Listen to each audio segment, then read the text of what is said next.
ex-presidente Lula o reconhecimento de que o Plano Real foi o marco indiscutível da modernidade econômica do Brasil.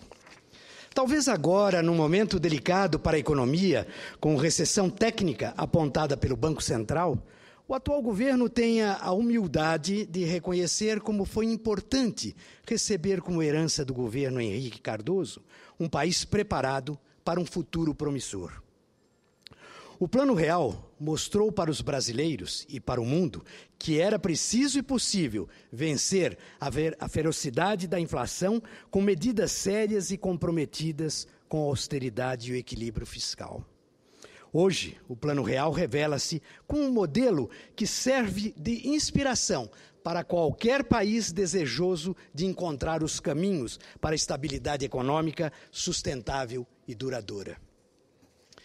Nesse instante do governo Dilma, em que a presidente mostra dificuldades em manter o controle sobre os destinos do Brasil, é nítida a incapacidade para conduzir a economia.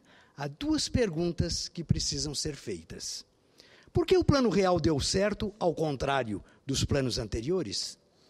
E por que a estabilidade econômica tem ocorrido tantos riscos com as manobras do governo Dilma que se iniciaram ainda no governo Lula?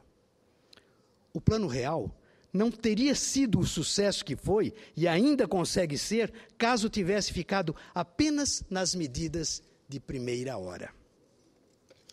De fato, o objetivo imediato era dar o freio à inflação e trazê-la para patamares aceitáveis, não só pelo mercado brasileiro, mas também pela comunidade internacional. Não era possível atrair investimentos sérios para um país cambaleante, em que a previsibilidade de ganhos era incerta, como resultado de uma economia fraca e à mercê de uma inflação descontrolada. Quem não se lembra das maquininhas de remarcação de preços, tilintando de manhã e à noite num ritmo assustador? O Brasil estava mergulhado num círculo vicioso em que se ajustavam os valores futuros pela inflação passada. A indexação da economia estimulava os aumentos e a garantia à sobrevivência do dragão cada vez mais voraz. Senadora Ana Amélia, quando Itamar Franco assumiu interinamente a presidência da República, em dezembro de 92, a inflação acumulada em 12 meses estava em 1.119%. Em 1991, a ela havia sido de 472%. Com o país mergulhado em crise política e com a economia em frangalhos, não havia a menor perspectiva entre a população de que houvesse qualquer arrefecimento na inflação. Senador Pedro Taques, Vossa Excelência que concorre a um governo, um futuro governo do Mato Grosso, e que deseja o êxito, também em decorrência da recessão à arrecadação tributária, não era suficiente para cobrir as despesas. Havia um déficit fiscal que mostrava a vulnerabilidade do governo.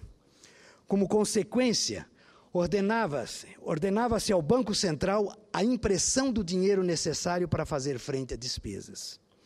O resultado era inquietante, presidente, quando o inflacionário que precisava ser vencido com premissas para pensar no desenvolvimento do Brasil. Nenhum país poderia construir o futuro com inflação de 40% ao mês. A hiperinflação impossibilitava os empreendedores de antecipar, mesmo aproximadamente, quais seriam os preços dos bens dali a alguns meses ou até alguns dias. Qualquer investimento de longo prazo se tornava inviável.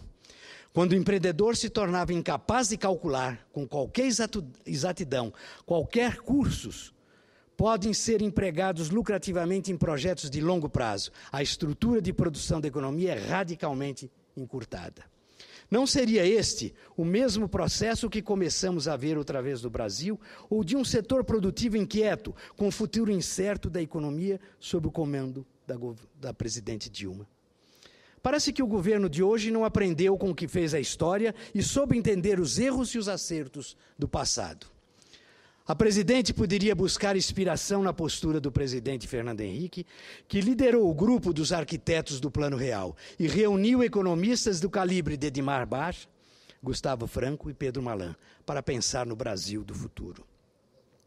A experiência havia mostrado claramente que as tentativas anteriores de controlar a inflação não deram certo, porque faltaram medidas posteriores para modernizar o mercado e oferecer marcos regulatórios estáveis e duradouros. Mas, senhoras e senhores senadores, a coragem maior do presidente Fernando Henrique foi a de promover a privatização das empresas estatais, que não tinham qualquer condição de fazer os investimentos necessários ao desenvolvimento do país. Eis outro desafio para o governo atual, que por ranço ideológico não consegue sequer assumir a necessidade de privatizar. Fica no meio termo, mais preocupado em marcar um discurso centrado em conceitos e concepções ultrapassadas e antigas. Não é por acaso o amor por Fidel Castro e a construção do Porto de Mariel. Como seria a telefonia e internet no Brasil, no mundo globalizado de comunicação em tempo real, se hoje tivéssemos de contar apenas com a Embratel e a Telebrás? A privatização promoveu modernidade, sim. Os marcos regulatórios criam as condições objetivas para que o investidor pudesse saber ao certo as regras do jogo do médio e longo prazo. O Brasil, com o Plano Real, passou a ser atraente e viável para o mercado internacional. Os fundamentos desse engenhoso processo de modernização da economia brasileira tiveram mais duas grandes âncoras: o rígido equilíbrio fiscal e a abertura da economia ao capital estrangeiro. A máquina pública era imensa, com 100 autarquias, 40 fundações e 20 empresas públicas, além das estatais e 2.000 cargos com denominações imprecisas e remunerações distorcidas. Como existia o temor de que o controle da inflação gerasse uma demanda por produtos e, consequentemente, aumentos de preço, o Plano Real promoveu também a abertura do mercado interno como forma de aumentar a oferta e estimular a indústria nacional à livre concorrência. O Plano Real enfrentou 3 grandes crises econômicas: a do México em 95, a da Ásia em 97 e 98 e a da Rússia em 98. Apesar da fuga de capitais, em nenhum desses momentos o Brasil entrou em recessão, como lamentavelmente apontam os números da economia hoje. Senhoras e senhores senadores, o Plano Real, sem estardalhaço, confisco, canetadas ou manobra de marketing, conseguiu trazer a inflação brasileira para 1,6% em 98, a menor desde 1940, quando o índice de preços ao consumidor começou a ser medido. Como resultado imediato do Plano Real, estudos da Fundação Getúlio Vargas mostraram que em 1993 a 95 houve redução de quase 20% da população em condições de miséria no Brasil. É fundamental lembrar nesta tribuna como foi importante o saneamento do sistema bancário brasileiro e o controle dos gastos públicos por meio da Lei de Responsabilidade Fiscal. Assim como o presidente Fernando Henrique não se acomodou e teve a coragem e o desprendimento de governar centrado nas questões de Estados, era preciso que seus sucessores tivessem continuado as reformas necessárias ao futuro do Brasil.